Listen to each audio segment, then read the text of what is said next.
we know, now again, everybody's free to augment their body however they want.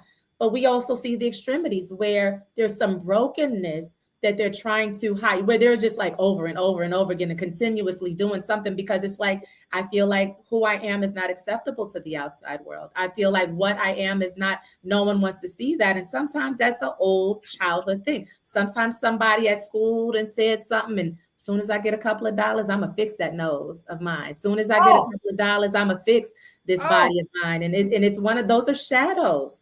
Those are shadows. Those are spots that are dark and heavy and they need to get worked on, you know? Oh my God, the hang-ups. You know, it's really, children shouldn't just stop teasing kids, but I mean, it's the hang-ups that you have, the things that you're like, out. No one is, it's so funny because like, it's stuff about yourself that 9 times out of 10, people don't even care about. Nobody cares. You do, and you're like, they staring at my my ashy elbows. Like, no one cares about your ashy elbows. Ain't nobody waking up thinking about your elbows. Not a single soul on this planet is thinking about your elbows when they wake up in the morning. But the thing is it could be one person, one mean person who had a bad day. It could be a bully who was insecure and having their own issues at home, who could have been getting chewed out and picked on by their own family members.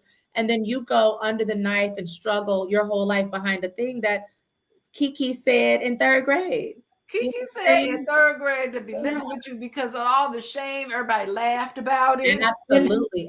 You felt ashamed. And then when you came home, you had nobody to talk to about what happened at school. And you sitting there with your thoughts, and those thoughts can run away. They can go, man. It's kind of like, what I think about it as is like Velcro, right? You have a little tiny thing, and you have one little thing after another little thing after another little thing. Oh my gosh, Deborah said ashy elbows are her pet peeves. Yes. Don't be calling nobody out for their ashy elbows now. They done woke up in the morning, it was in a rush. They didn't get it. Deborah, I see you. But so if you imagine these little hurts and these little feelings, these little insecurities, and their little pieces of Velcro, and then the intrusive thought comes in.